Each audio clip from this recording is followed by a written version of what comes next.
Live from the apocalypse, this is State of the Game, the hip-hop program that exists as a fundraiser to the sequel of the A-Team movie. Love the A-Team movie. I want another one. I am your host. I am Dan O, a.k.a. Hawaiian Punch Poppy, because I'm knocking down the walls every time someone says there's no real hip-hop criticism out here. Boom! Hawaiian Punch comes through, takes your dreams. My co-host, only to be known as Poland Spring Poppy, K. Diggy. That's water on the East Coast, man. That's water on the East Coast. Fresh. Now, the exciting part is we have one of those great combo deals of great person, great MC. This is someone in my MVP conversation for 2021 that I get to talk to. Can I quote a bar? To quote a bar, he'd rather be Bobby Caldwell than Elvis Presley. Oh, yeah, absolutely. Later. Thank you. What an intro. What an intro. We're talking Defcee from Chicago. Thank you for being here. Critical topic. Thank you for having me. Nice meeting you, Keith. I'm very, very excited to be having this conversation with you guys. And I saw the agenda. So I've been deep in thought about this very subject for the past few days. So I'm looking forward to chopping it up with you guys about it. It's so important. It's so important. And to get it kicked off, we were kind of talking Drake before the thing started. And one thing I was thinking about during this topic was when Push ended that beef and just said, I have no soul. You do, you lose, right? Mm-hmm. One of the things that really broke 50, whoops, not 50, Drake was that he went after 40. The number. So when he went after 40 and was like, isn't your boy dying? Really touched Drake. That really hurt him. And that moment was important because we don't get let in on how vital that relationship is too. Yeah. I'm actually surprised that Drake didn't pull a Super Ugly after that. That's a fair point. You know what I mean? Like, I feel like I remember some of my first most formative hip hop memories came from being like a preteen when Jay-Z and Nas were battling and just hearing in real time kind of the way people were responding to things that were being said about them. And I remember when Super Ugly came out, like the first time I heard it, and this is me as like a 12-year-old kid, like I don't know any better for real. I don't have the life experience to know better yet. And then the first time hearing it, being like, oh, this is clearly like Jay's hurt, you know, like by like, the amount of people who are saying Nas took him out of here. So he's just swinging below the belt for anything that he can. And I think that like maybe in a different time, story of Adidon would have been viewed the same way. Yeah, that's a fair point. But I think that the angles that Push took on Drake in that song and the way that he set it up and executed it, it was really strategic, you know? Like he dropped the hammer at like, he escalated throughout the song. So then by the time he drops the hammer, it doesn't seem like it's coming out of nowhere. You're anticipating that. So, but so the topic is the one producer, one MC dynamic, right? And so that time when Drake was so kind of protective over 40 had me think about that relationship, because when you come up as high as Drake has come, like he holds on to 40 with dear life because 40 is brilliant, but also because he's one of the only people who can share that experience.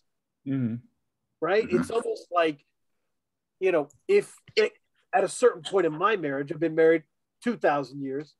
At a certain point in my marriage, there's a point where I was like, I can't imagine being anywhere with anybody else because they never held my hand when I was in surgery. They never, you know, right? Those moments bond 40 and Drake, right? they have a history that can't be replicated or improved upon for each of them. So they hold that tight, and that's an interesting deal. Mm. So Yeah. K Diggy, when I first say one producer, one MC dynamic, who do you think of first? Who's the first thing that comes to your head? I mean, Drake and 40 is the one that comes to mind immediately, because I mean they're the most important. As I think I told you, 40 is probably one of the most important hip hop producers of the 2010s. I agree with that. So that's the one that comes to my mind. Let me think. And this one is also kind of funny because I also think of Kanye West and John Breon. Wow, that's interesting. I always thought I always thought that they had like great chemistry. Yep. So those are the two that hip hop wise, those are the two that come to mind for me. That's a good pull. What about you, Defcee?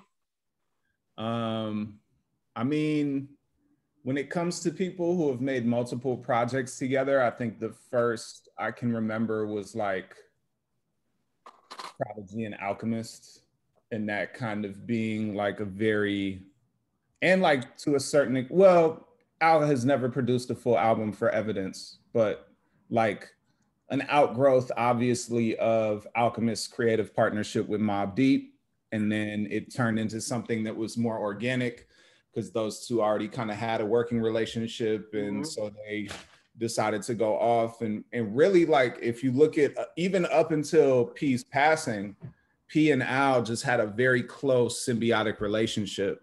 And I think they were the first producer rapper duo outside of a group that I was aware of and cognizant of and like always tried to tune in for. And then the first one I can think of, if you really go back, was like J. Rue the Damager, Sunrises in the East. Right. You know what I mean? And Wrath of the Math. Wrath of the Math as well. Yep. And Group Home, Living Proof. Like that was, the first time I can remember that, and Premier produced the whole joint, but didn't have his name on it. It wasn't J. Rue and Premier. It wasn't Group Home and Premier. It was just Premier producing the whole thing. So I was about to say, the first time I was thinking about the dynamic between rap producer and vocalist like that was Guru and Premier, was Gangster, right? Because those guys like lived together and just cranked out projects. They never went platinum, right? I don't even think they went to gold back then. I think they were they went gold. I don't think they ever went platinum, but they definitely went gold back in the 90s. They were underrated, underappreciated, all of that kind of business. But they just kept killing it. They just kept doing it and kept improving, kept getting better. And they laid the foundation for a whole second, third wave of people who are building on what they did. It's a great reminder that the numbers don't need to validate you all the time, right? That like it will come. You keep working, and we'll see what happens. And that kind of needs to be what happens. So that's the first people I think of, how innovative they were at the time and how much of our music today is still steeped in what they did. Yeah. And it was, I don't know, Premier didn't have a reputation for being experimental back then. I think a lot of people catch on now that he's experimental, right? That on the Sunrises in the East, the album you mentioned, Defcee, that there's that like beat that's made out of dripping water. Yeah, Come Clean. Come Clean, yeah, yep. Like one of the best ever. Classic hip hop beat. And it's Chinese, it's sampling Chinese water torture. Yep. And he turned it into what he turned it into, which is crazy. But no, I think that there was some experimental stuff that Preem was doing on like Wrath of the Math and Living Proof in particular, like the interludes on Living Proof are very unique. And I think he kind of took those as an opportunity to really try interesting things he might not have gotten away with on the Gangstar records. I think that's kind of part of when the partnership is, you clearly are hearing an MC or a group that's being actively produced, as opposed to, you know, an artist who just went through batches of beats from producers and and then, you know, in post-production, you go back and make it coherent. And I think sometimes like those are my favorite. It's very interesting to listening to albums like that. Like I think the King's Disease 2 joint, I think the difference between the two King's Disease albums is the second one, it clearly sounds like Nas is being produced. It doesn't sound like, and not in a bad way, right? Like, you know, like it's cool to be able to see aging ball players sliding into a system when they once kind of were the people who dominated, you know, everywhere they played. So no, it was really interesting to be able to hear that and to hear like how Hit Boy challenged and pushed Nas in the lab. And I think it also offers the opportunity for the producer who might have the more well-known name to do some outside of the box stuff because their name isn't really on the front of the album. And, you know, it's really a showcase for their abilities, right? Like, you know, are people going to gravitate toward, and this is no disrespect to J. Rue, and you guys can correct me because you were around for, you know, you might have been around for that era. I was born in '89, so I have no idea. But that like, you know, J. Rue, who knows if people would have been as tuned in without Premier being behind the boards for 2 entire albums for him. You know, they definitely wouldn't have done that for Group Home. Right. So anyway, I went off on a bunch of tangents, but the last one is a key tangent in terms of what made Guru and Premier so special is Guru was so solid, right? So solid, and Premier could experiment with all these sounds behind it, right?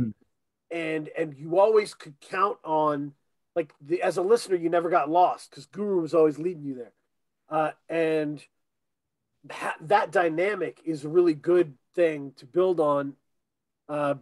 And it has been replicated. There's a lot of that, right? Where it's kind of the opposite with Griselda, right? They'll have Derringer beats, which are very like solid, ominous, and then they'll have wild flows. You know, they'll have their own extravagant flows and word choice over them. So it's always, and neither would be the same without one another, right? You know, don't forget, Dirk Nowitzki didn't win a championship without Tyson Chandler. That's just it. Yeah. You need, so it's, and we picked 2 albums to really look at today. Listening to these was really interesting. We talked about Bo Jackson with Alchemist and Boldy James, and Horned Monk with August Fanon and Iceberg Theory. And these are really interesting albums. And yeah, what were you, K Diggy? How did you feel about them when you were listening? I like them both. It's funny because I heard a lot of buzz about Bo Jackson, but I'd never listened to it before today's show. And I was pleasantly surprised at how great it actually was. Yeah, and it's you remember Price of Tea in China? We really like that. It's a real follow up to that, and Boldy had an insane year. He just put out a ton of projects, got a ton of press. All of it kind of built off of the Price of Tea in China, and signed to Griselda, did the Versace tape with Jay Versace, and has circled back around, gone right back to Alchemist. He's at it again. This is like their 3rd or 4th project. I think 4th total, 3rd album. Yep. So it's they have a special relationship, and it does kind of remind a little bit of the Prodigy relationship. Prodigy had a lot of painful lyrics. Boldy has a lot of painful lyrics, but Prodigy was someone where you kind of never knew where his flow was going to go. You never knew what he was going to do on a track. Yeah. The only guy that I know that has a diss verse to the Lord. So Miss Prodigy, love Prodigy. But like Boldy does a little bit of that. Boldy is a wild card. He's incredible to read. Mm-hmm. Yeah. Mm-hmm.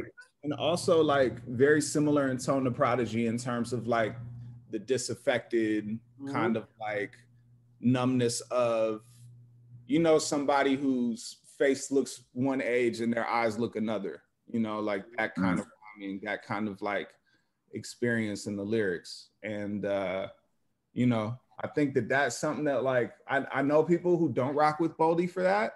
And at the same time, it's also just like, I don't know, like the patterns he picks in terms of how he rhymes. Like I hadn't heard anybody rhyme like that to Alchemist beats when I heard my first Chemistry set, you know, like I hadn't really heard anybody do anything like that. And so he just is kind of consistently going in with Al. And I also think the music that they're making that's, and the reason why it works together is because like Al clearly is into a lot of the Detroit scam shit, or like just the Detroit rap that's being made right now, because you can hear the influence in the drums and the bass lines. Like Brick Mile to Montana is definitely like informed by some of the same producers who make stuff for 42 Dugg, TJ6X, or you know, Sada Baby. Yep, and Sada Baby. And so it's cool to be able to see the intersection production wise of like Al is very clearly like going to the music that Boldy is putting him onto that's hot in the streets in Detroit. So in Detroit, I'm sorry, I pronounced that wrong. I mean, and Alchemist has always been someone who can find chemistry with any living being, right? That's just his deal. He's got a thick crew of people around him who always want to work with him, right? And he's always doing, you know, an album with Conway or an album with, you know, Mayhem Loren, or he's had projects with Action Bronson. But there's something about the way Boldy feels about hip hop that really mirrors how Alchemist does. And I've been thinking about that all week. What do you mean by that? So, 2 weeks ago, Defcee, we were talking about the notion that there's some rappers who are essentially ringmasters, right? They're great at harnessing their audience's energy, making songs that have very straightforward concepts, and knocking them out of the park, right? Master P was my example. And I would say there's another kind of MC like Boldy who I would call an episodic MC. And this kind of Gucci is like this as well. Gucci Mane is like this as well. These are artists who are constantly making new music. And it is because the music is like episodes in a season, right?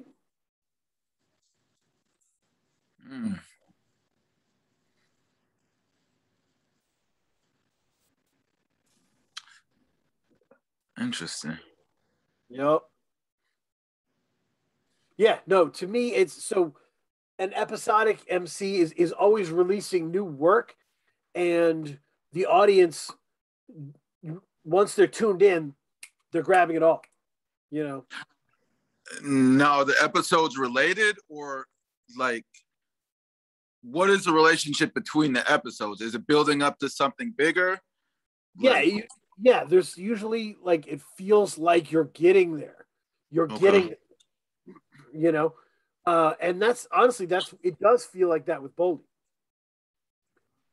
These projects are so filled with crushing personal stories. Right. And amazing stuff that you feel like this is another, this is another important episode of this. Yeah. Does that make sense, Defcee, or am I off? No, I think you're absolutely right. And I think that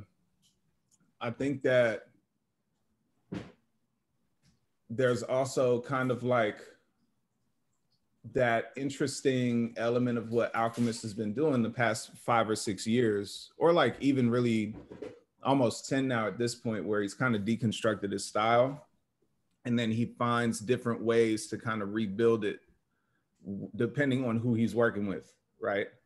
So and I think if you want to talk about the episodic MC, like Al is kind of the episodic producer in that same regard, so it makes perfect sense that the two of them would sound good together. And also just like Al, you could tell he's tapped into everything, really. He's listening to everything. So totally.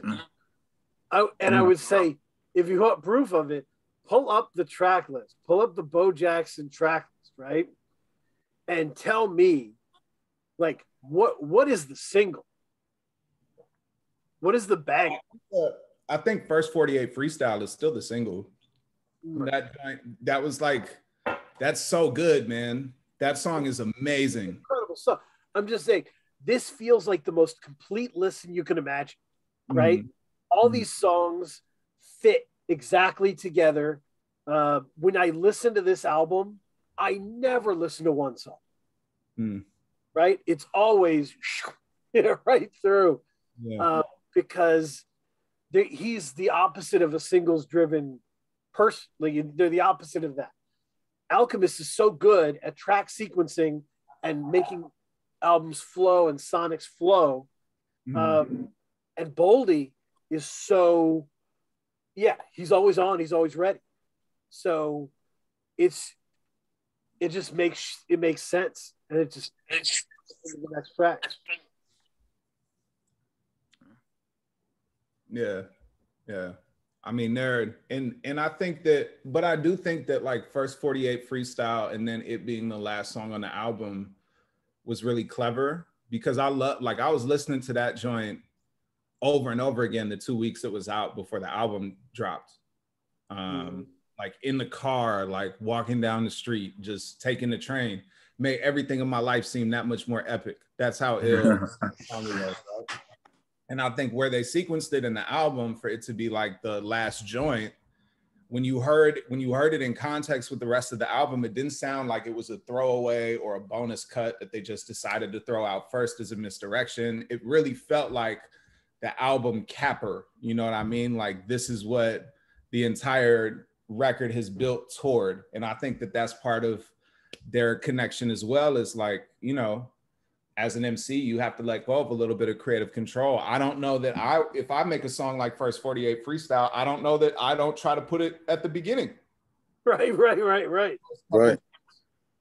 But, it really does kind of take that vision, and also like the post-production stuff that Al does, just in thinking about the interviews Arm & Hammer have done about working with him, where, they would get the beat, they record the song, they send it back, and then it'd get sent back to them sounding different than it had before, because Al had built more stuff around it. So I think that that's another reason, just like, the two of them work well together, is I think Boldy, I don't know if you guys have heard any of like the Trapper's Alley material, or, I was about to say, I didn't. Go ahead. Sorry. No, he can rhyme on those beats. That's all I'm saying. Like the drill, trap, whatever, he can rhyme on it. I've always said to anybody who will listen, like, I felt so bad last year when Boldy blew up, because everybody was like, I never heard him on the mixtape circuit. And I was like, I was covering mixtapes, and my first thought was, this guy doesn't sound like he likes to rap. Like, the texture of his voice is driving me nuts. And so I'd left it, and then Price of Tea in China dropped, and I was like, shit, Alchemist taught me how to love Boldy. It was like, here's what you missed. And I was like, shit.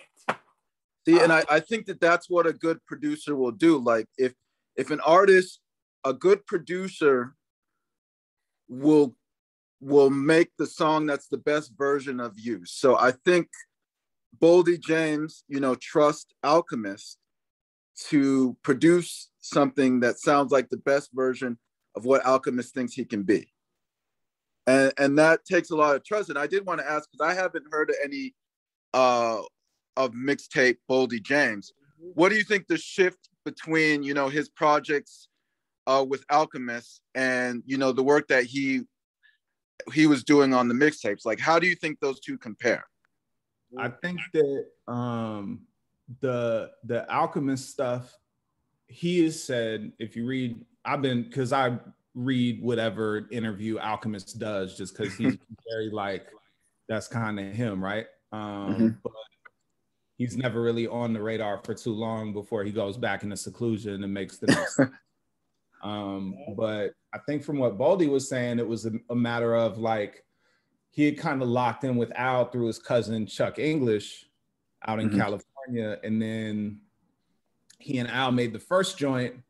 And then Boldy went about the business of like really trying to make it as a rapper. And in the early 2010s, like there were some intimations that was happening, but there was no real like, you know, hard tested evidence that people could go in that direction. Like what Ransom is doing right now, for example, right? Like Ransom locking in with the Nicholas Craven or whomever, and just like making versus like when he was coming up in Jersey with Budden as part of the A-Team and on Desert Storm, I think, with like DJ Envy, DJ Clue. But I think that he like, you know, he had experienced a bunch of stuff that had kind of forced him to really go all in on the rap side of things. And if anybody, like, I don't want to get into Boldy's story because it's not my business. If you look it up, you can find it. But yeah, I think that there are,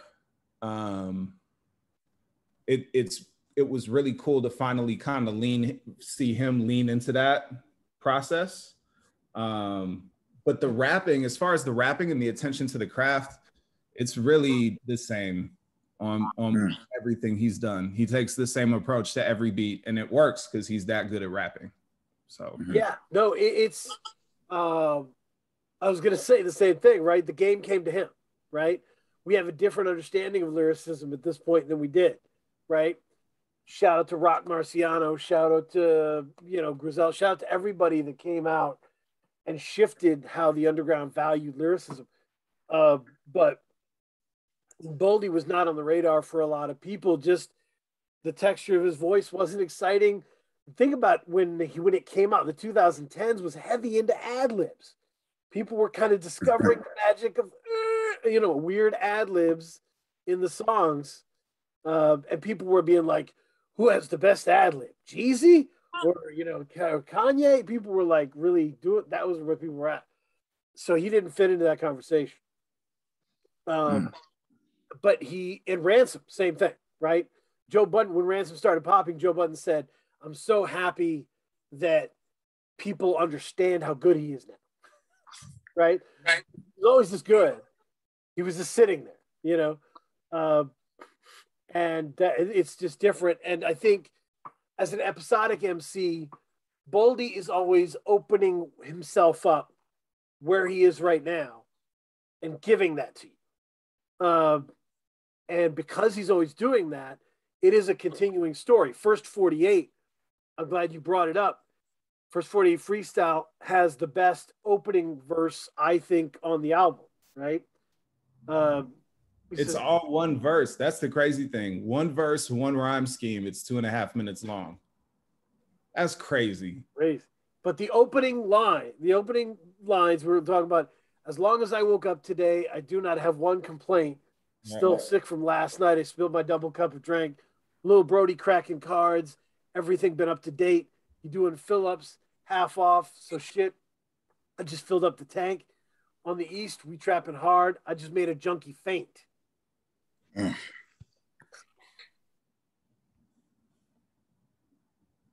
So there's a few things there, right?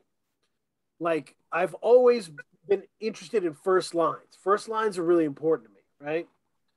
And you're starting a story, and you have to get people interested in the story you're telling, right? And that has everything you want in terms of getting you really engaged in a story, right? A really striking first line, specific imagery, right? Cracking cards, and then like making a junkie faint, shocking stuff. He knows how to organize these thoughts, and it's really incredible to watch. Mm-hmm. And then as a producer, Al kind of builds that tension in the beginning, right? And so you have like the sample, and then the drums drop, and then the kicks drop, and the bass drop, and then the drums drop, right? So that it really places emphasis on what you're talking about, where you have to be able to come in with the compelling first 4 to 6 bars in order for people to like fully buy in. You know what I mean? Yep. Wow. My favorite, KD, my favorite Alchemist moment on this album is Double Hockey Sticks. It's the first song. Because I swear he builds that beat and then he smashes it into 1,000 pieces and then he builds another beat. And it doesn't even feel like a switch. It feels like a destruction and a rebirth. It's like so good. And he's not, and it sets the tone, right? And then with the tension, right? This album could be used in like a thriller or a horror movie, right? Think of the Brick Mile song with Benny, where it's just like, it's like it's tension music. Yeah, I mean, I'm just looking at it like I'm looking at the first 48 freestyle, and you're right. I'm looking at like the rhyming pattern, and I'm looking at the first. So he rhymes drank, tank, bank, plank, shank. And then, he rhymes complaint, date, faint, paint, ain't, flakes. Like the guy's like a real technician at what he's doing. 100%. And the lyricism that he exercises, the more I listened to it, the more I was struck by it, right? Because like the problem with, so to go, I try and stay positive, little complaint rant, okay? The problem with, we're talking about this today, I was at a friend's house. Problem with criticism today is people are still lazy listeners the same way they've always been, but they're also very critical, right? So got lazy critics, right, running around, and they'll be like, that guy's a trash MC. He's no Fabulous. And you, what? Like, nothing against Fabulous, but how? That's the barometer? Like, they like kind of rapping, right? They like one kind of it. And they want everything to fit that one kind of rapping. Yeah. But what's dope is like Griselda really, like West Side Gun really perverted that. Yes. You know what I mean? Yes. Like Gibbs and Madlib for sure, right? Killer Mike and LP for sure. But I think in terms of like West Side Gun making the kind of music he makes and taking the approach he does to rapping over the beats he picks, it's kind of on some like Rick Ross shit, where it's like, the beautiful, elegant, underground, dusty stuff, that's like what West Side digs into. And then he gets people like Sauce Walker to rhyme on it and Jadakiss to rhyme on it. It sound right at home, So I think that's kind of, if you really also want to go back to the one producer, one album argument, right? And I think I've said this before, but if you look at Gibbs' career, for example, Gibbs did everything that somebody would want to do once they got on, right? Right. Like typically it would be somebody like Gibbs gets popping working with producers in the underground, independent producers, the Madlibs and the Alchemists. You do that first. And then once you make it to the music industry, like mainstream major label, I'm here now, then that's when you start working with Just Blazes and Polo the Dons and Right, Juicy and DJ Paul, right? But the way Gibbs did it was backwards. Not like in terms of it's a brilliant approach and it worked for him, but like he was working with early in his career, Polo the Don, Just Blaze, Justice League, Paul, like Justice League back in Cold Day and Hell. Yeah, right. Like those are the Cardo. Those are the people he worked with from the jump.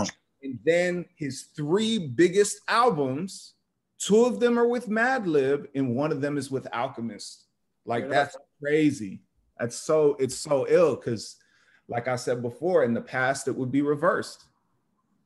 You know, there's some people who come in. I think Gibbs is a case where people like who know music and know rap understood that this is like an elite sports car of a flow, right? Mm-hmm.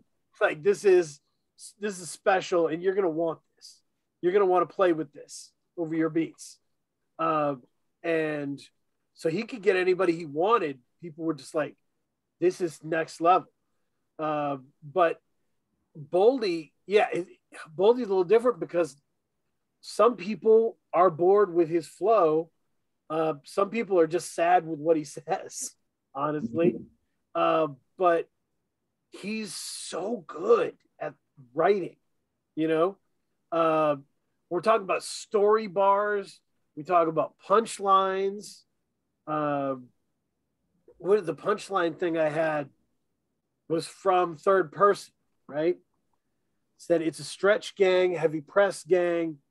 If this was a multiple choice test, more or less D, all of the above, let them select James. I was like thinking about that for like, holy shit. Like the way he organized those words was just incredible. So he can do the punchline stuff, but the way he loves details and specifics. He can give you a story in 2 lines, right? Steel Wool, right? Free Lenny, I know he homesick. He used to always leave his screen door open. You enter at your own risk. I mean, I'm there, right? Once you say, I'm there. And that's being selective and doing that the right way. Yeah. And I'm glad to have Defcee here because the end of the first song on the August Fanon project, We Dress the City in Our Names, is a great example of it, right? He starts listing friends and people that helped him up along the way, giving kind of bullet point descriptions of them. And it's wonderful, you know, because you're just there, you're transported. And that's a good detail can do for a verse, for a song, for an album. Word. Thank you. Appreciate Absolutely. It. Yeah, could you give like the backstory? Like how did that project come to be? I mean, first, I do want to say that like in general, the one producer thing is something I've been doing since like 2019.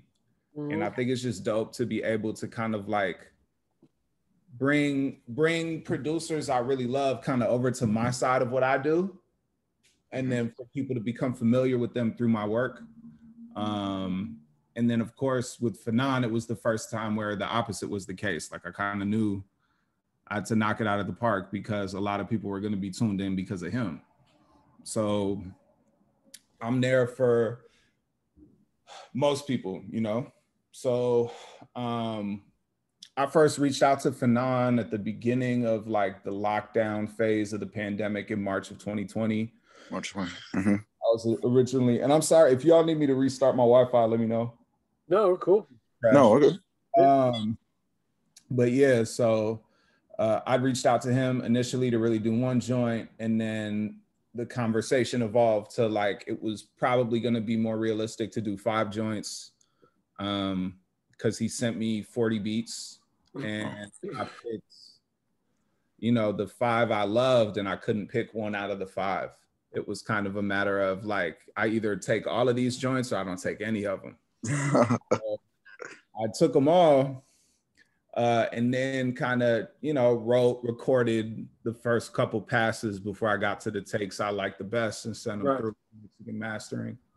But the last joint, Alive, it took me weeks to write that song, because Fanon wanted to do kind of one more joint just to kind of keep the material a little fresh, and we needed kind of an album capper anyway. So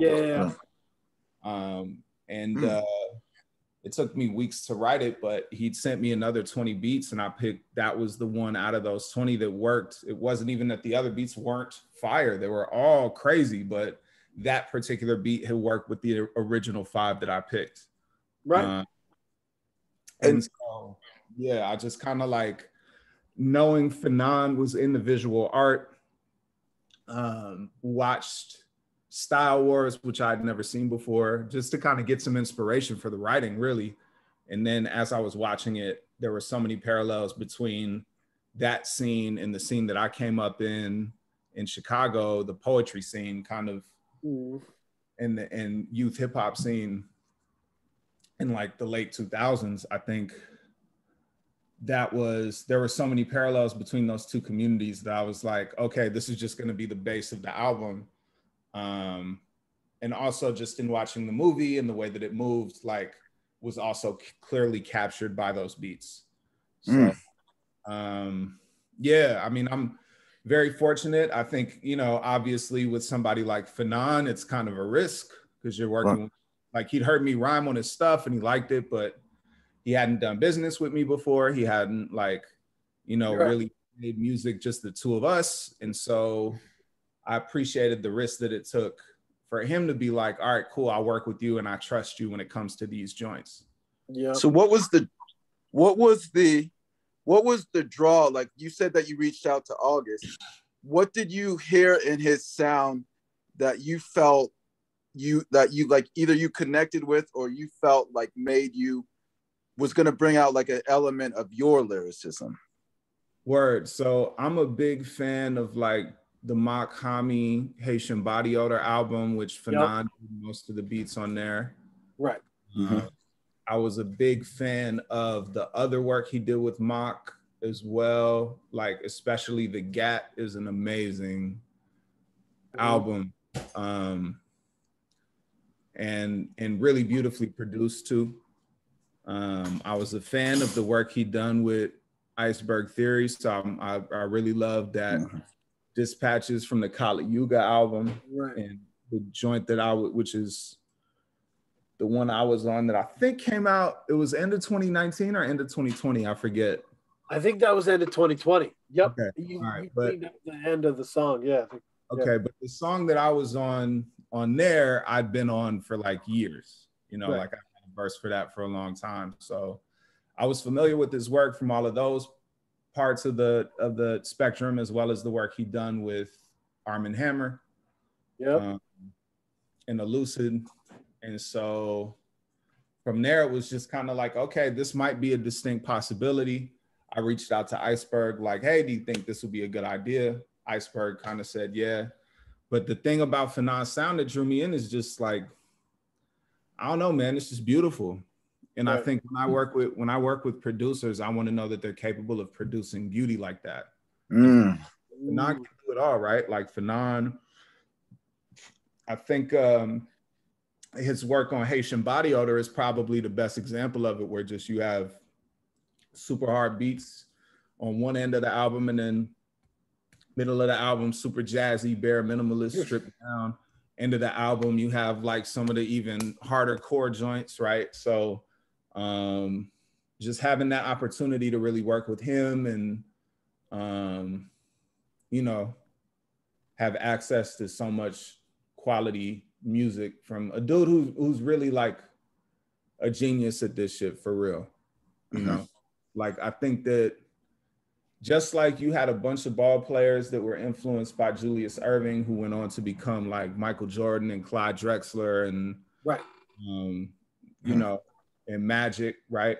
I think Pete Rock, right? You have like Small Pro, you have August Fanon, right? Like those are the two people I think of first, where it's not like they're derivative of that style, but it's more so just kind of like, okay, cool. I understand that this is how the game is played in this particular fashion. So I'm going to attempt to put my own spin on that. And then you just wind up dominating it. You wind up doing really well with it. So, you know, I figure, and I also just figure like, you know, would I rather work with Fanon in 2021 and do that? Or would I rather like, you know, save up a whole bunch of money to pay Pete Rock to do something for me, you know? But like one joint, I would rather have 5 Fanon joints, you know, 5 or 6 Fanon joints, and they're all fire, you know? So, yeah, no, I think that makes sense. It's, you know, I was thinking about it because me and my buddy were talking about the great soul music can kind of stop time, right? It can stop what you're doing. It can freeze the world. And so great soul producers like that, like Pete Rock, like Small Pro, and like Fanon, they can do that. They can stop time with something. Just when it starts, you know, you can be like, oh my God. And yeah, Fanon definitely has that power, but Fanon is a little different in the sense that when you're great at that, when you're great at pulling those loops and finding them and connecting them and making the bass right, sometimes you just get in a groove of doing that. Boom, boom, boom, right? Lacing them up. Fanon is always experimenting. He's always doing things in a different, interesting way. And the way I described it, and I don't know if you'd agree, is that whenever a Fanon beat starts, I'm surprised that he did it that way. I'm like, really? Then 20 seconds in, I'm like, it's perfect. Like he convinces me that these sounds aren't strange, right? Or aren't weirdly orchestrated, because his craft is at such a high level that he's making strange things sound normal to me, if that makes sense. Yeah. I mean, I think of the Tunnel Vision beat by Makami. Like that Tunnel Vision beat, you hear that, and I was like, you get the horns and all that, it's like, oh, this is like some Ghost and Ray. And then when you get into how it's executed, you're like, oh no, it's actually like maybe a little bit harder than that. You know what I mean? Yeah. And not only harder than that, but also just like the percussion is coming in stranger places than I would have imagined it would. So, but it's still, he's still working from the kind of, you know, soul jazz loops that we understood and grew up with. He's just doing them in a totally different way than everyone else. And that's really special, right? When you can be given the same toolbook everyone else is given, toolbook's not a thing, and like find a way to make it yours, that's special. And so we should bring Horned Monk into the conversation. Let's go. Let's go. What was your reaction to Horned Monk? I loved it. I really loved the quotes. I felt like it was like the quotes and just the production choices that he made, and the decisions, and for me, that's what, like, when I listen to an album like this, it's really about analyzing the choices and the musical decisions that were made, and did they fit into the overall narrative that they were trying to communicate. And I just think all of the details, like it was just a well-crafted album, like starting with the title, Horned Monk, and I think I've said this in past shows, the title for me is always, the thesis of the album. I should be able to kind of get a judge about what your album's going to be about by reading your title.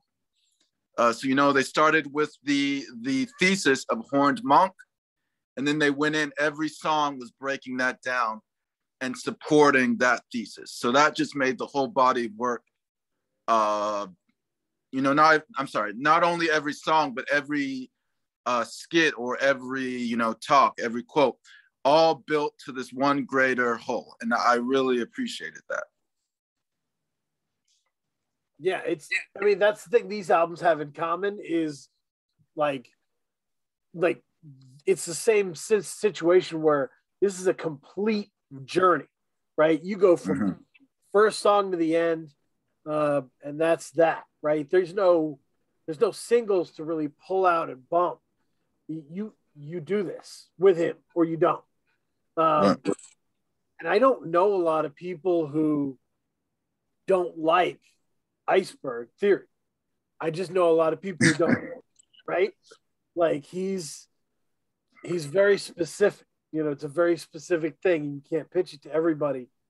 And it's because there's a lot of depth here. The word choice is easy.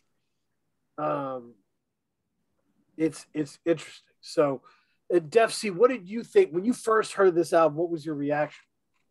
That's the best thing Iceberg has ever done. It was like the best beats, the best rhyming, the best, you know, writing, really, because he was able to. That's the homie. I have a lot of love for Iceberg. Like the Fanon EP doesn't happen without Iceberg. To be honest with you, like I think there are a lot of people in underground hip hop who, without Iceberg, they've never hear of me, you know, and I don't wind up where I'm at. He's also somebody who's really been a dot connector and a wonderful support system for a lot of people in the underground as well. And so, you know, like, I think that it was ill also just to be able to hear him for a whole album versus like, you know, Dispatches from the Kali Yuga is a great album. It's also very feature heavy, you know, in a way that's Iceberg and Fanon building their universe out. Yeah. But when I heard Horned Monk, I was blown away. First of all, because the songwriting had sharpened, where Iceberg, who's always been a great writer, I think, was really trying to make things more concrete, where it was like, and there were also very intentional themes and motifs throughout. I think he dealt with racism within organized religion in very interesting ways throughout. And he did it in ways that were genuine and sincere. It wasn't just like, this is my song about racism and organized religion. It was like, these are, as I'm kind of writing down these things that I'm thinking about when it comes to religion, you know, these are the things that keep popping up. And I think that that's what I rock with so much about that album is it's where Iceberg really figured out like, okay, at a certain point, my meditations on religion, as I think like a lot of, even if you want to go so far as to make the analogy of, right, the scientific advances that were made by monks, you know, if you want to go, you know, and it seems hyperbolic, but at a certain point, the work that you do, you have to, it can't just be theology. It also has to be like, what is the ecology of the world around it? Right. And that's what I really rocked with about the Horned Monk album, is it really did that. And yeah, I mean, the first 4 bars of like, yo, I'm telling you, I was on the train listening to this back from work, and usually I'll just let things rock. The first 4 bars of Joshua 10:11, I ran that back like 5 times before I got through the whole song once. I ran the first joints back 5 times. I mean, the one that I can't get enough of, honestly, is Untitled. It's the last song, right? Yeah, that joint's crazy too. The opening line is I don't know how to start this. Future looking its darkest. Mother Earth is a carcass. Yeah. Built an ark. It was a starship. Built an ark, starship. either stretch the farthest or merge with triple darkness. Life discarded. I pray the Reaper find me guarded. Mm-hmm.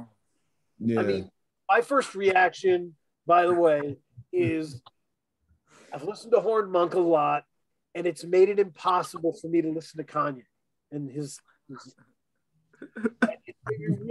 made it real hard, man.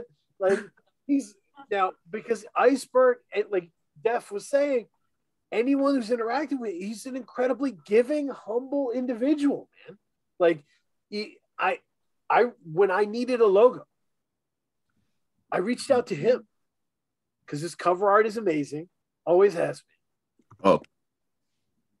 And I knew he wasn't going to be shitty to me about it.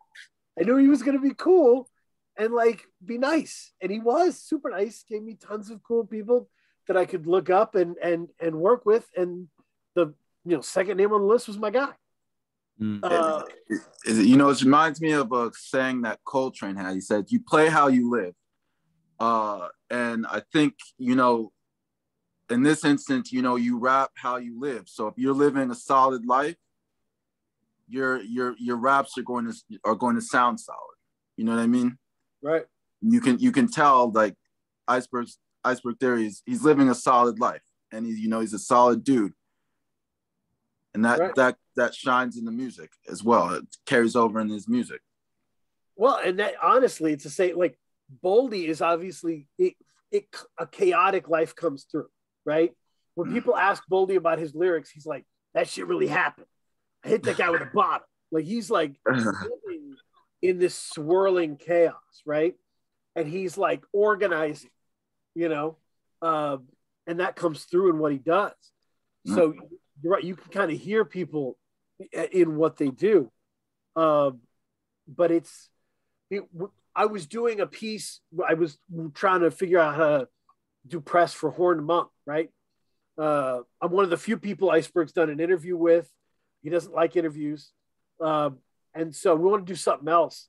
And I asked him to write like a description of the 5 most important songs of his career. And he was like, "I'd love to do that, but I don't know. What do people like? What do people think is important?" He was just like a real humble dude. And my thing at him was, so August Fanon is one of the best producers in the world, like 5, one of the 5 best. And he's like, "Absolutely." And I was like, "He loves your shit." So if he loves your shit, what did he see in you? Right? Right.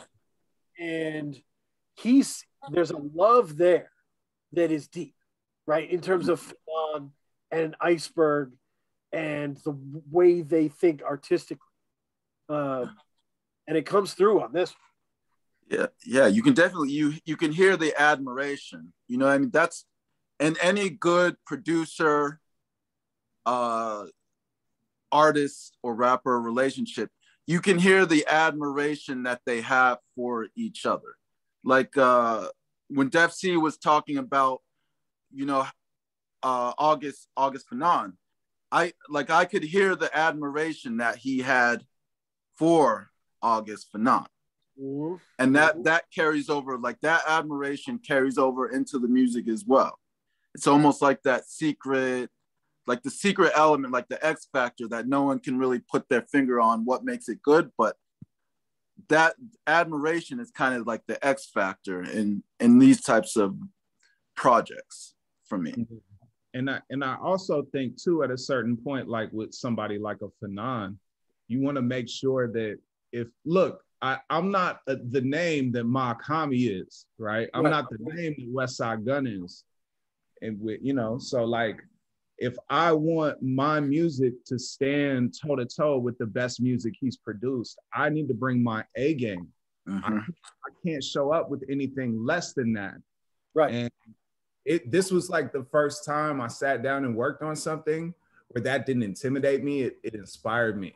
I think it came from what you're talking about, the admiration for Fanon. And I'm working on, I haven't really discussed this publicly. I've said it on Twitter, which is why I don't mind saying it on here. I'm working on music with Ray West. Like work with OC and AG and Cool Keith and Right. Ray West is in the conversation, right? Because Ray's Cafe with OC was discussed on Call Out, right? Is kind of a classic underground record, right? And OC was from DITC. He rapped with Big L and everybody, and he grew to a point. The game grew kind of in a different direction, but Ray West got him in a way that was real special, and they did something amazing. So and Ray West is still amazing. Right. So that's why, like, in working on these songs with Ray, you know, it's the same thing. I got to bring my A game. And if anybody I invite into the party, like, they have to bring their A game too. And it's going to make for the best possible music. I do think every now and then, and I apologize if I'm pivoting to something different. Horn Monk is a beautiful album. And, you know, I could talk about it all day. I think it's an important album. I think it's the first album I've ever heard from a rapper that really, like, takes a unique approach to religion in terms of analyzing it and confronting it, which is something that Iceberg is really brilliant at, and is something that, like, he's doing that in a way nobody has since, like, Killer Priest, Heavy Mental, you know. Right. You know, and is really killing it, like, really a gifted MC, a great producer, and also has a great ear for beats. Because all of the beats he rhymes on, those joints sound great. Like, he really knows how to pick them. I think that sometimes the trap that a lot of people fall into is, like, you can tell the difference between when you have that synergy between rapper and producer and when it's a rapper who just picked a bunch of beats from a producer and, you know, rhymed on them. And it's not like, there's nothing wrong with it. To be honest, I think that's what my first Chemistry set might have been, because there are a lot of those beats that are floating around the internet as instrumentals, and I don't think an instrumental version of that album came out. So it might have been stuff from the stash or from beat tapes that Al made or something like that, that Boldy picked. But, you know, it doesn't make it any less of a great album. I love that album, but I also love The Price of Tea in China and Bo Jackson and Boldface, the EP they did together. And all three of those sound totally different because you can tell that they sat down, they made it together, and they had that synergy when they were working on those songs. So, like, I think that the one thing that can happen is when you have one MC working with one producer, that one MC is looking for the aspect of that producer that they love. And so they pick the beats, like, they sit down with, for example, if they sit down with Premier, they're picking the Gangstar joints or the Biggie joints or the J joints, because those are what they grew up on. But they're not really communicating with Preem about making something that's tailored to them, right? Like, same thing with, I think sometimes when you listen to certain one producer projects, you know, you can tell at what point the producer stopped being inspired and just kind of kept doing the same joints over and over and over again. Like, I'm gonna produce this album, but at a certain point you can tell, like, oh, this is really just the back third of this album is a bunch of 1 to 2 bar loops. You know what I mean? No, I would say, and to build on your point, the cool thing about the episodic MC and the episodic artist, just in general, is they get to bypass those arguments about, like, the best album, right? They get to argue, like, no one's out there arguing about the best Gucci Mane albums. You just love Gucci or you don't, right? That's it. Because they are kind of episodes in a series where you grow with the characters, you grow with the scene. And that's how it is for Alchemist and Boldy. That's how it is for August and Iceberg, right? Both of which have put out a lot of material in a short span of time to kind of familiarize their audience with how they work and kind of grown it outward. And to me, Horned Monk feels like when you're, like, your favorite show goes on hiatus or gets canceled, but they make a movie, and the movie's like the shit. He took time, right? Last year he was producing new albums constantly. These two were, but this time Iceberg sat with this, and he did this one, and he took his time, and you could hear it. You can hear it. It's real growth. This is the movie of the show. Yeah, for real. He killed it, man. He really did. And it's I told him too, like, I want everybody to hear this. Right. Like, what's the PR campaign? What's the media, like, what's the hashtag, man? What are we tweeting out here? You know what I mean? What are we posting on Instagram? Because, you know, like, that album is just so good. And I think it's also just, in my mind, kind of a coronation of sorts for Iceberg Theory to be able to stand on his own 15-song album, no features, and just crush everything. So, So I mean, to give you examples of like him doing, like, the sincerity of his work makes it hard for me to listen to new Kanye. Give you some examples, right? Machinery of Night, To the Name of God, I was turning my every thought, turning every thought, the universal key that be turning every lock, rewrote the scriptures and I sold them like schlock. That's Otis Op, I told him off top. Just beautiful and sincere, and like hard stuff to say. And like Old Reliable is one of my favorite songs on there. I wear the lichen shine resplendent, bioluminescent. The being that resides behind I, my proof of heaven. The being that resides behind I, my proof of heaven, is a better bar about religion than most people have ever written. Who've written about religion. He's next level with that shit. I had a metaphor, Defcee, that I gave to Iceberg about his writing that was lost upon him because he's not a TV watcher. I was saying basically that the world of Iceberg Theory is kind of like the world of Batman the Animated Series. Do you remember this, Joe? Yes. That's my all-time favorite cartoon ever. So yes, I do remember. K. Diggy, Batman the Animated Series, the cool thing about the way Gotham City looked in that show was it didn't look like modern day life. It looked like if the technology of the World's Fair had become life now. Like an Art Deco type, Art Deco style architecture, and they created a modern world that didn't fucking exist. It was the coolest thing ever. And that's kind of Iceberg's rhymes, right? He can rhyme about Mesopotamia and ancient scriptures, but he's also rhyming about, you know, Larry David and fucking shit that's happening right now. And so he's not living in history, but he can bring history to where you are, and make you live there, if that makes sense. Yeah. Yep, 100%.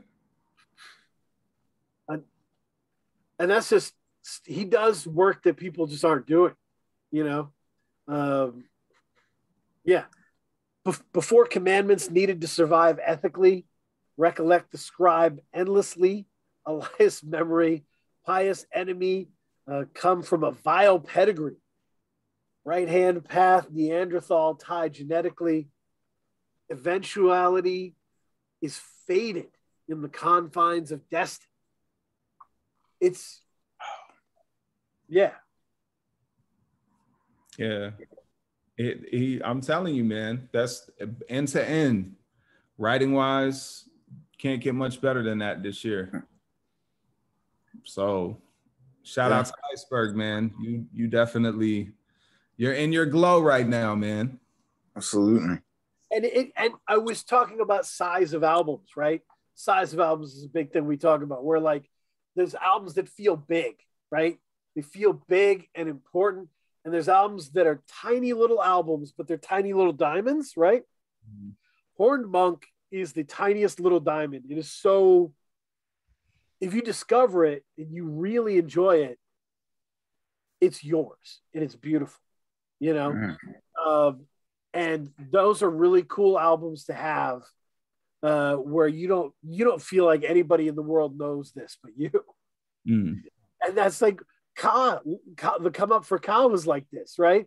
He was making these beautiful little albums that were so ornate, but they were like ours and ours alone, you know. Mm. And Iceberg loves Ka like I do, you know. He's a Ka guy, so like this is not a weird comparison. I think it's yeah. I had a question. Like, what do you think? What did August sound? What elements? How do I say this? What elements did August sound bring out of Iceberg? Like what made, like, how do I explain this? Like, what did his production bring out of Iceberg that couldn't have been brought out by another producer? This is a good one. It brought the soul out, you know. And Iceberg for real could do that with any producer. Like, I'm not trying to, but you know, like when you heard Palm Olive by Madlib and Gibbs, right? And you know that pulled that verse out of Pusher, right? So I think it's the same with Fanon and Iceberg. I think Fanon gave him beats that were just like really pulling everything out of him. And I think sometimes you just have that kind of synchronicity with somebody where at a certain point, they'll hear something in your work that really brings out some of their best material. So that's what I think it is. I think it was just like a matter of, yo, this is like, I'm just kind of pouring my heart out here. You know, it sounded like that. I think the soul is the most important element. Absolutely number one. I would say number two, I would say to add to that is Fanon is incredible at different speeds and tempos within the soul motif, right? And the thing about Iceberg is he has a very gruff flow. He has a very unorthodox cadence, right?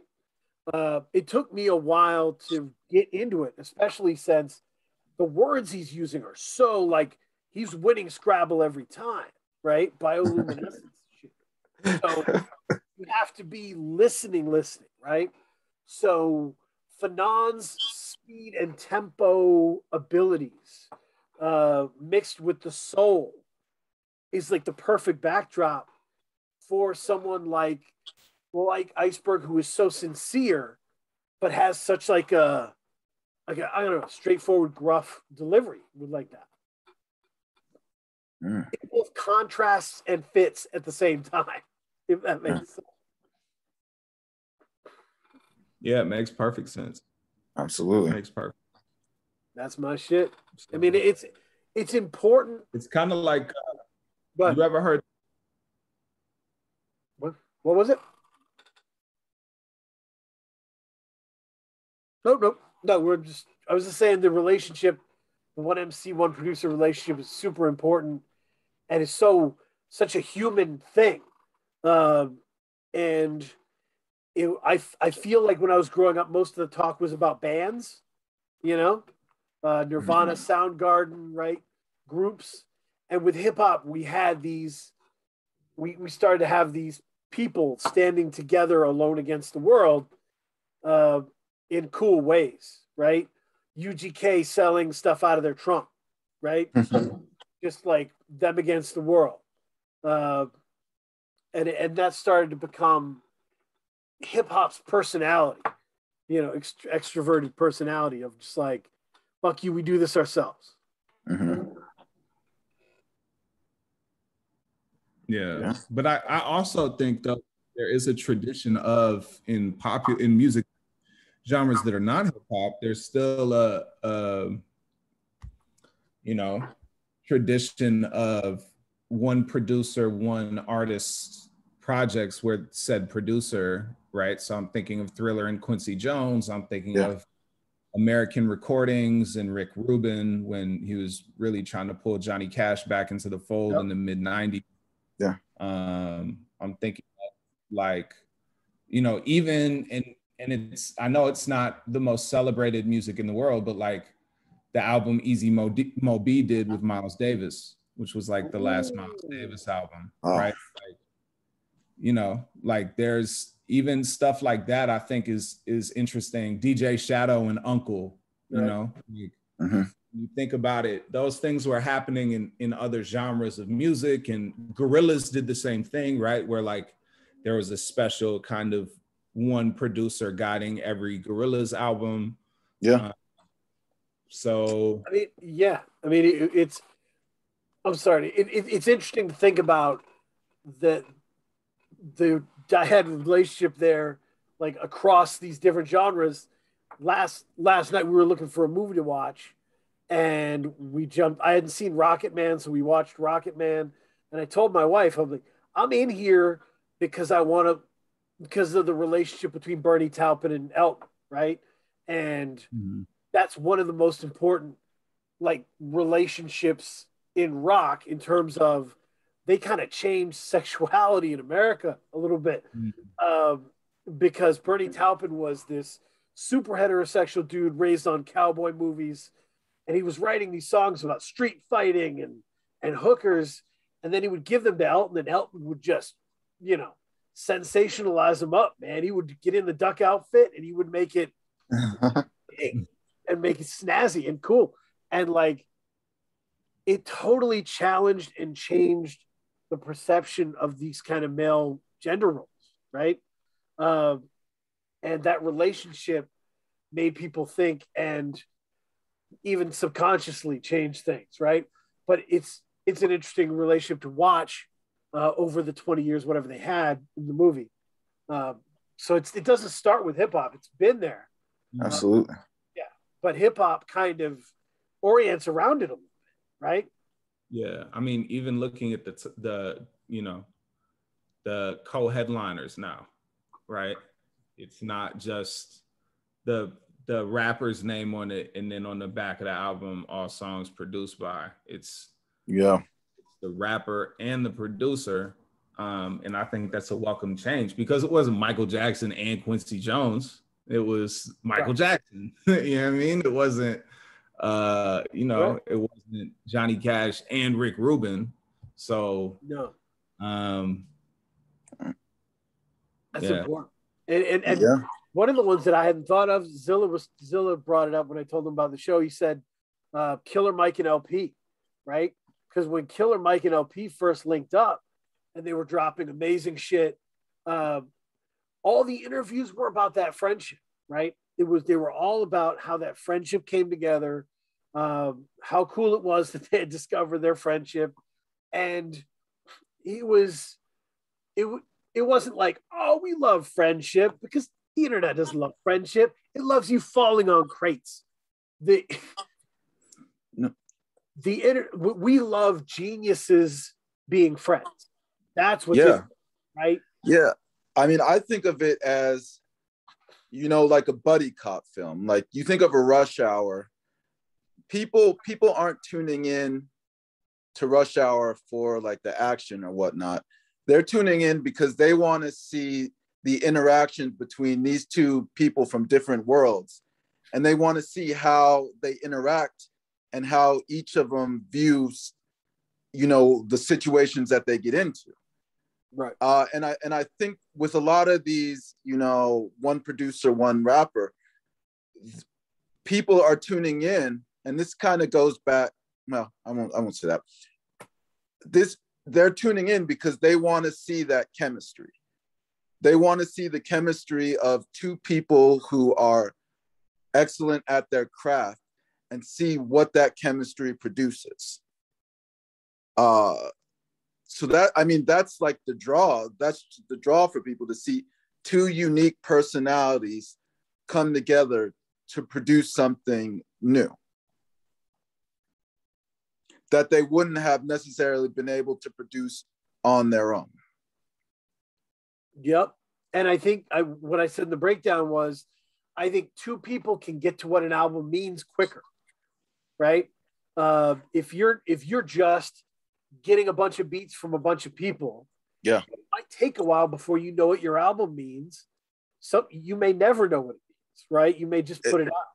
It's funny because when you guys were talking about like the pop collaborations, the first one that actually came to my mind was Justin Timberlake, and how his first album was kind of directed by the Neptunes, and then his following three albums were directed by Timbaland.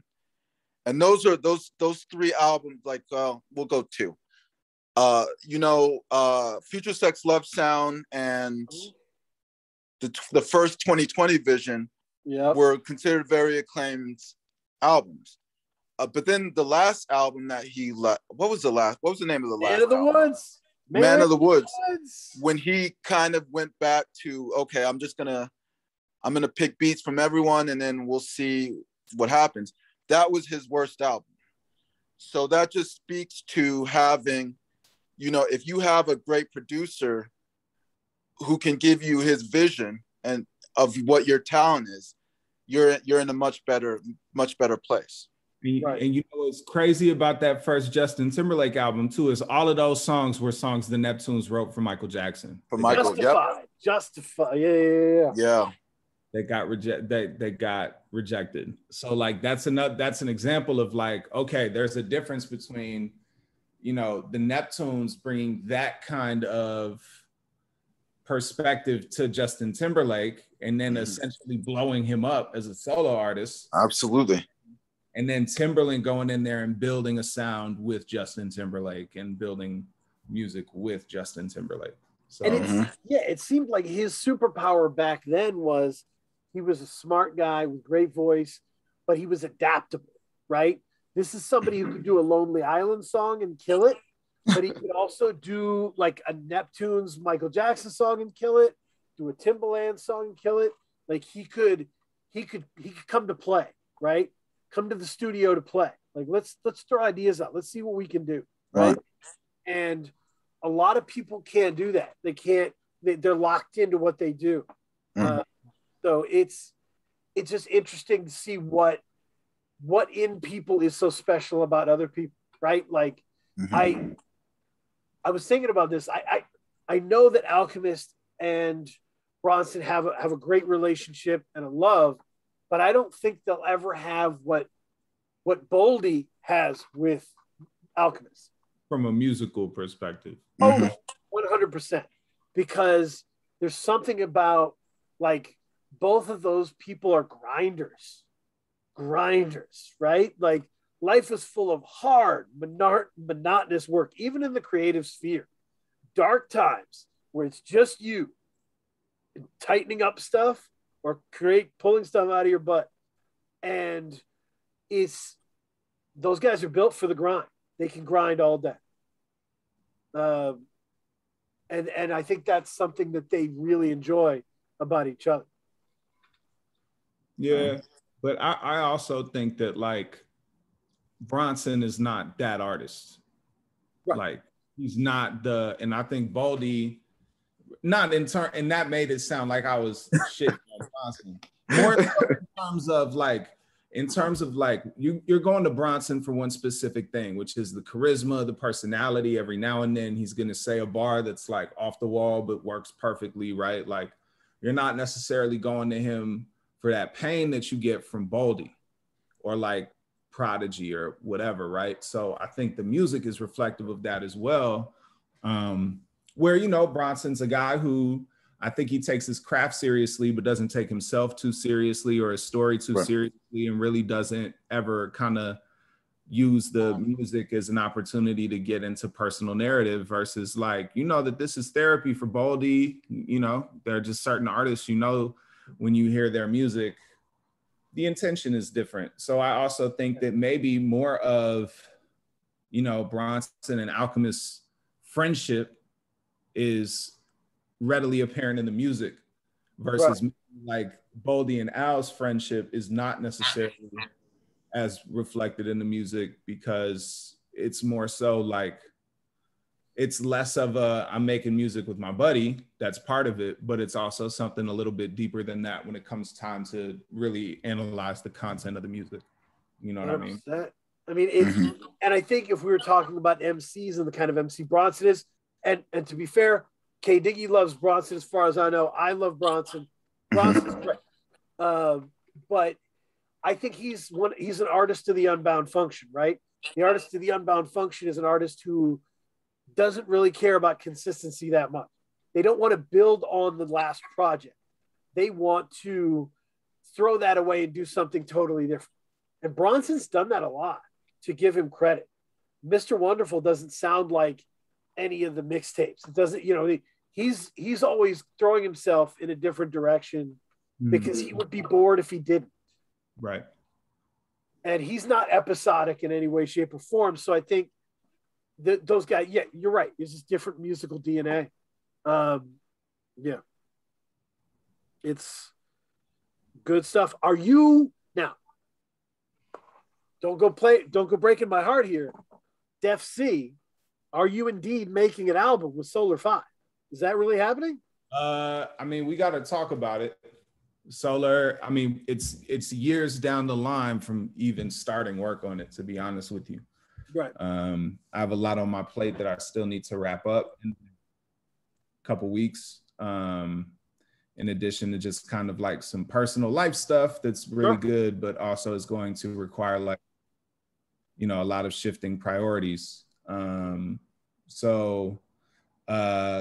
yeah, no, of course, like Solar 5 and I go back over a decade. That's my man. That's my brother. Like I can't, you know, and I think that it's going to be, from what we've had a conversation about and from what I've told him, it's going to be the first time I've ever been produced myself, where I'm like in the lab and I'm creating everything from scratch, you know, for the most part, like including the beats. And then I'm trusting him creatively to kind of guide where I go as far as the sounds of everything. So, yeah, that's definitely going to happen. You're going to get music also from Antonio Lara was one of the first producers I ever worked with. And he had a couple beats on my first album that I put out when I was 17. But he and I are going to be working on something. You know, the Ray West stuff, more Messiah music stuff. I've just found that approach really is kind of my comfort zone. You know, and if I were to do, I think I would prefer doing like the multiple producer approach for somebody else. Like, here are producers I think you should work with. Let's get some beats from each of them and see what they can bring out of you. I think doing something like that would be more rewarding for me than to do it for myself. But I still have like one more project like that in me, I think, before I just kind of take it exclusively one producer from here on out. So, and shout out to you for knowing yourself. When we did our interview, I hadn't heard We Dress the City in Our Names, and I was like already asking you the Fanon questions of like working with Fanon, and amazing answers. And you said this probably is the best stuff I've ever done. And I listened to it and I was like, this is the best stuff he's ever done. Like absolutely, like, thank holy you. smokes, this is another level. I told you the story of like just my son coming over to me while I was finishing up the EP and me just being like, listen to this last song. Like, this is a person putting all their heart into this. And it was great. You know, it's great to be able to show that to people. So yeah, shout out to you and keep us updated. Ray West is amazing. Yeah. So Ray West is one of those producers who like can hold notes and make you feel notes, so that it's not, the song isn't moving past the beautiful stuff within it. I love the sound. So word. I'm about to send you the first joint I recorded from that too. Hold up. All right, do it up. You can send it to Keith too. Yeah, I'd love to hear. So, recommendation corner. Very excited, and this is not planned. This is random. Bandcamp Friday Madness. I stumbled upon Hell's Angels and Heaven's Demons. Let's go. I Am God. Filthy Records is the team. Let's go. Capital I, capital AM, GAWD, and Dr. Mindbender. A very interesting cover, and like 12 songs. And I was just like, the weird thing about Filthy Records, which is the record label Defcee put out We Dress City in Our Names, I have been falling in love with everybody on the label one at a time. Yes. Individually, one at a time. I haven't been like standing over the label. I've been like, all right, Green Slime. Holy shit, Green Slime. And then like, I have got, holy shit. I got like, it was, I just put on some random stuff in the middle of the album. And I was like, damn, like I Am God is ferocious. He is a tough gentleman, but there is so much heart in this album. There's so much frustration at violence. There's so much frustration at loss, heartbreak that is deep within this album, where there's no way you could listen to Hell's Angels and Heaven's Demons and think he likes being a tough guy, right? Like there's no way to mistake that. So, yeah. I mean, and that's in all honesty, I think that there are a lot of people who try to who think that that's the kind of music that they're making, and they're not. They're just kind of like making duplicate versions of the hip hop that they like hearing. But I think that's what really separates I Am God from those MCs, is like, you really hear the heart behind what it is he's saying. Like I think anybody can get on a joint and like talk crazy or like get into their hardcore rap bag, or like get into like how much better they rap than you or whatever. But I can always tell every time I listen to I Am God that his purpose is deeper than that. So yeah, please go get that album. Filthy Records is definitely building a really ill roster. We got the Def Prez album is coming out on Filthy this year, before y'all know it. So yeah. It's been such an incredible thing. It's been such a great year for Chicago. Great year for Chicago, great year for Detroit, great year for Memphis. These are all places that are just critical, right?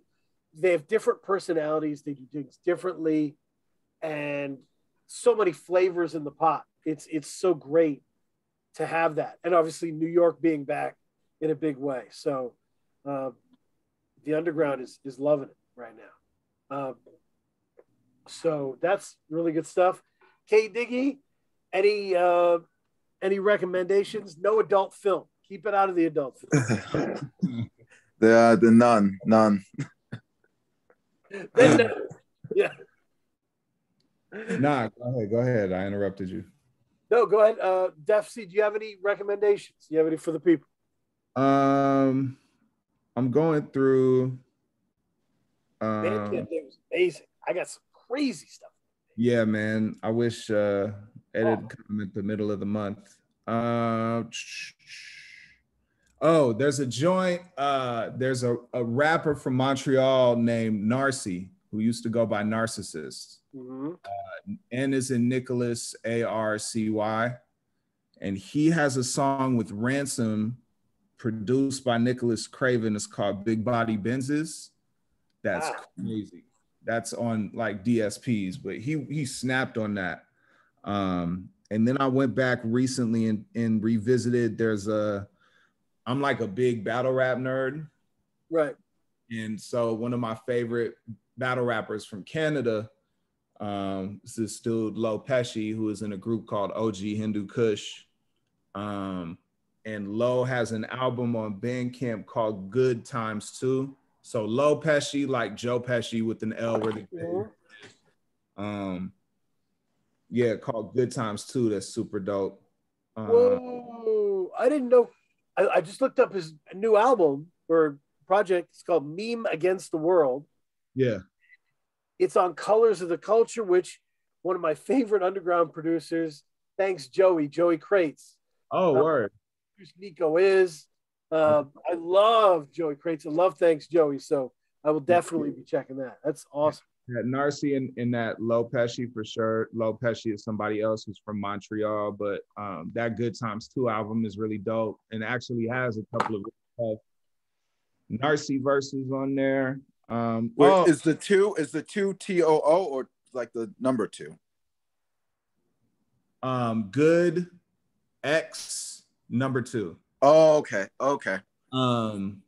And so, since we were talking about one producer, one rapper albums, I don't know if you guys are up on LEP Bogus Boys from Chicago. I've definitely heard of them. So yeah. LEP was like early 2010s, late 2000s. Yep. They were like really hitting the blogs hard, like very like kind of the predecessors for what drill would sound like in Chicago. Like very kind of hardcore raps over like trap beats. And G Count, I believe, is the only one of the 2 members of LEP who's still rapping, has an EP with a guy named Nascent. N is in Nicholas, ASCENT, called Ugly. That joint is crazy. There's a song called Bargain with the Devil on there. That's like one of my favorite hip hop songs of all time. It's crazy. And whenever that's another recommendation I would make. I was gonna say, whenever I talk about Chicago to anybody, I have to give a total shout out to Andrew Barber, Fake Shore Drive. I don't think I would know anything about Chicago hip hop without Fake Shore Drive.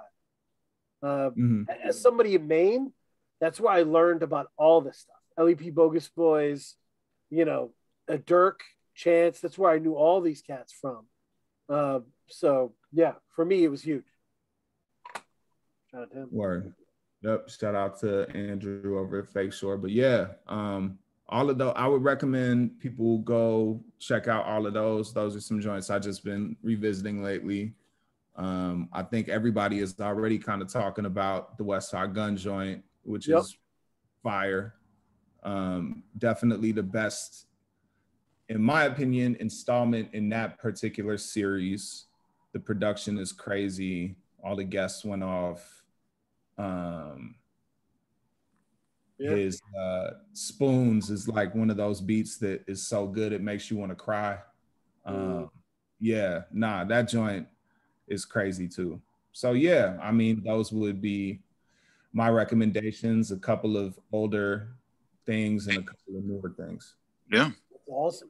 That's a good call. I appreciate you being on. Thank you very much. Follow Defcee, all the social media platforms. When he's go follow him on Bandcamp. Comments with the eggplant emojis and all that. So oh no. Oh no. So yeah, I got two more albums dropping this year. Just trying to, get my little stamp on the run. Even if I'm not first team All NBA, I second or third. But yeah, no, I'm really, this was like what Boldy did last year. It's cool. We were able to really talk about him a lot on this episode, because what Boldy did last year really motivated me to want to do the same thing. So awesome.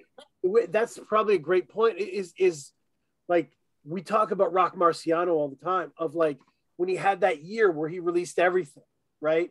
Oh yeah. Like all those projects showed how good he was in all these different spaces, right? And like by the end of that year, like it wasn't just the core people that loved rock, it was the underground that loved rock. He was the guy, right? And he did that because and he never had to do that again. Once he did that, he was like, once a year and you'll like it and you'll check it, right? And so if you can do a year like that, where you do the episodic year and you triple your fan base, then you can be like, all right, now I'm going to move like a normal person, you know? I'm not going to do the MERS thing anymore. So, yeah. So hopefully that's what happens. But you are slaying it this year. Absolutely. I appreciate it. Thank you both, man. Thank you for having me on. This is a really dope conversation. I haven't really had a lot of time or space to nerd out on rap stuff since the school year began. So thank you for giving me that opportunity. And I'm gonna stay tuned into what you guys are doing, man. I have to admit, the Attention Undivideds I've been tuned into. I have not been tuned into the State of the Games, but I'm gonna be tapped in from here on out, because this is one of the easiest like conversations I've had on rap. And your guys' perspectives have definitely brought something to mind. So I appreciate. Thank you, man. The newest stuff is like subscribers and all that, but the older archived stuff is always being updated, and it's on all the podcast spaces. So Apple Podcast, Google, through Anchor and all that, Spotify. So yeah, we can check the stuff. We've been having fun. Part of music, really. But yeah, thank you everybody. Watch the newest season of What We Do in the Shadows.